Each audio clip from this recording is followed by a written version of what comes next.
대한민국의 주입식 교육 덕에 홍길동전 하면 딱 허균이 떠오를 정도지만 딱 거기까지만 기억나게 해주는 게 우리 주입식 교육의 한계이기도 하죠. 정철과 허균 두 사람 다 우리나라 국문학의 한 획을 그었지만 둘 다 정치판에 어울리지 않는 성격 탓에 인생이 비극적으로 끝났다는 점까지 똑같았습니다. 그러나 그중 유독 허균은 비극적이다 못해 처참하기 이를 데 없는 최후를 맞이하는데 대체 왜 그랬는지 허균에 대한 이야기 지금 시작합니다.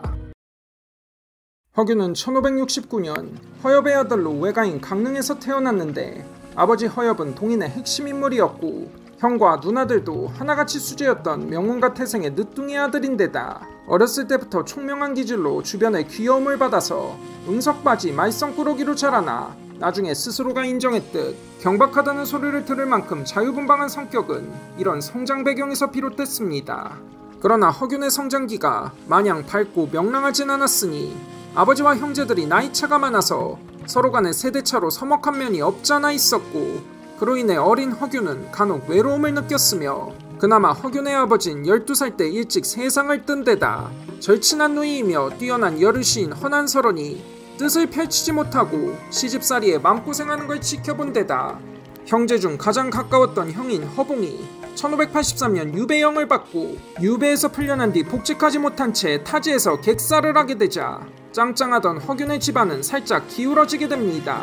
절친했던 허봉과 난설원이 젊은 나이에 차례로 요절하게 되자 슬픔과 고뇌는 깊어지게 되고 그나마 위로가 됐던 부인 김씨는 임진왜란 때 아이를 낳다 세상을 뜨니 아버지 뻘되는 형 허성과 허균만이 집안을 이끌게 되죠. 1594년 허균은 과거에 급제하고 명나라 사신 오명제를 잘 접대한 공으로 1599년 황해도사에 오르지만 이때부터 그의 파란만장한 벼슬살이가 시작됩니다. 선조 32년인 1599년 허균은 기생을 데리고 지방에 부임한 일로 탄핵을 당하게 되고 심지어 선조 37년에 상중에도 기생을 가까이 했다며 탄핵을 당하게 되죠. 실제로도 그는 여러 기생들과 연문을 뿌리고 당대 유명한 기생 매창과도 편지를 주고받는 등 거침없이 행동했으며 심지어 자신이 만나고 관계한 기생들의 이름과 행적까지 조관기행이란 기행문에 기록으로 남기죠. 사실 이는 양반들 사이에서 흔한 일이었지만 유교 탈레반 조선에서 이토록 대놓고 광고하기엔 꺼림칙해서 다들 뒤로 몰래 콩깍지를 까대며 점잔을 떨었는데 허균은 이를 위선이라 보며 솔직담백하게 모든 걸 오픈해버렸고 언행에 꺼리낌이 없었으니 당연하게도 양반들은 이런 허균을 더럽고 불결하다며 까내려버리지만 까놓고 말해 모두 도찐 개찐이었죠. 또한 허균은 독실한 불교 신자이기도 했는데 이 역시 양반 사대부들이 계거품 물며 까내리는 이유 중에 하나였죠. 유교 탈레반 조선에서 사대부의 불교 신앙은 금기 그 자체였으나 마이웨이 허균은 당대의 고승인 사명당 서산대사 등과 교류하며 불경을 외웠고 심지어는 사신으로 명나라를 왕래하다 기독교 서적을 들여오기도 하는데 이 또한 유교 탈레반 조선에서 이단 사상이었죠. 그나마 인재를 보는 눈이 있던 선조나 광해군이 옹호해줬고 허균의 재능을 아까워했던 기자원 같은 사람들 덕에 벼슬살이는 계속해서 이어지는데 1606년 명나라 사신 주지번의 환심을 사 외교에 공헌하기도 했지만 1607년 삼척부사 시절 관아의 불상을 모시고 불경을 외운다며 탄핵당해 파직당하죠.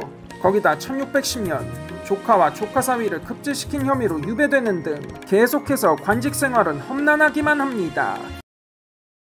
허균은 이렇게 위선과 허례허식을 증오했고 거침없이 인간의 본성에 솔직해야 함을 주장해 주색에 거침이 없었고 식욕 또한 마찬가지였으니 명문가 출신으로 각종 사내 진미를 접해본 그는 미식가 기질을 보이기도 했습니다. 어찌 보면 집안 내력이라 할 수 있는데 아버지 허엽이 초당두부의 창시자란 썰이 있을 만큼 그의 아버지도 한미식 하는 양반이었죠.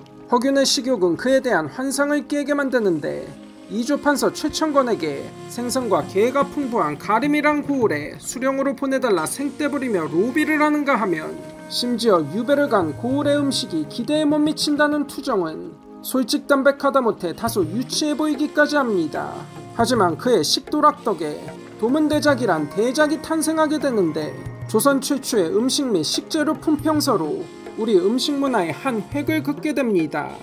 동생 허균을 아낀 형 허봉은 친구 송곡이다를 스승으로 붙여주는데 서출이란 한계로 초야에 묻혀 살던 천재 시인인 스승 이달과 역시 뛰어난 시인이었음에도 여성이란 이유로 원치 않은 시집살이를 하던 누나 허난설원을 보며 허균은 신분지에 모순을 느꼈고 서얼들과 친하게 지내며 문제의식을 공유하며 유제론 호민론을 주창하고 이를 바탕으로 홍길동전이란 거작을 내놓습니다. 호민론에서 호민은 부당한 대우와 사회의 부조리에 도전하는 무리로 틈을 노려 봉기에 세상을 뒤엎는 무리를 뜻하니 유제론에서 비판한 서울 차별 문제와 호민론을 결합시켜서 쓴 그 유명한 홍길동전은 허균 사상의 집대성 그 자체라고 볼 수 있죠.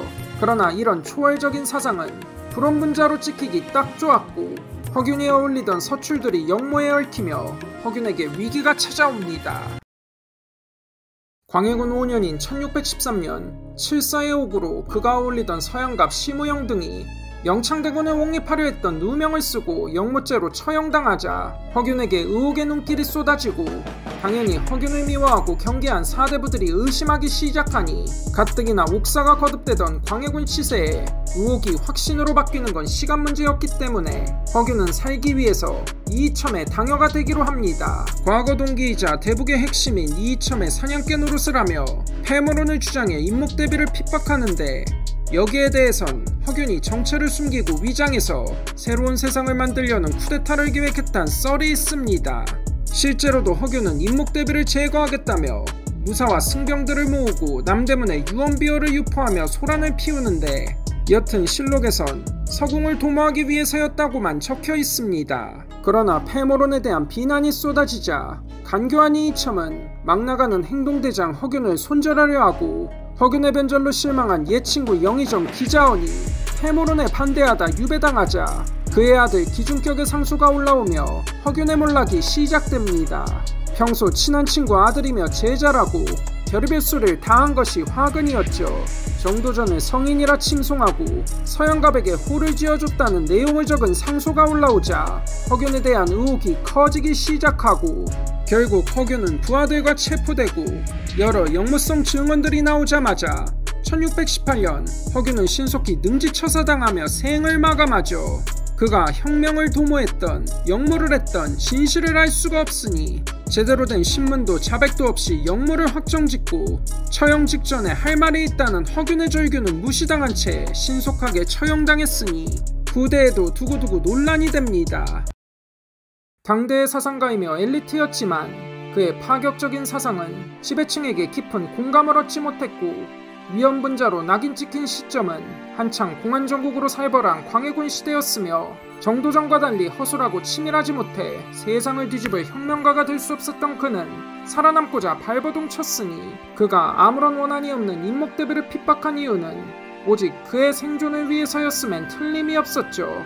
그로 인해 그나마 자신을 지지했던 몇몇 사대부들의 인심까지 잃어서 그가 비참하게 몰락할 때 그 누구도 한마디도 거들지 않았고 한때 그의 벗이었던 기자원만이 허균이 처형된 뒤 딱 한마디를 했을 뿐이죠. 그러나 시대가 바뀌며 천지간의 괴물, 과대망상이 이무기로 낙인 찍힌 허균은 정치가로서 그 한계와 모순이 분명했으나 오늘날은 시대를 초월한 사상가이자 국문소설가 그리고 조선시대 보기 드문 음식 칼럼니스트로 재평가를 받게 됩니다. 시대를 앞서간 자유로운 영혼 교산 허균의 일생이었습니다. 이만 마치겠습니다. 시청해주셔서 감사합니다. 여러분의 좋아요와 구독이 영상 제작의 크나큰 동기이며 원동력입니다.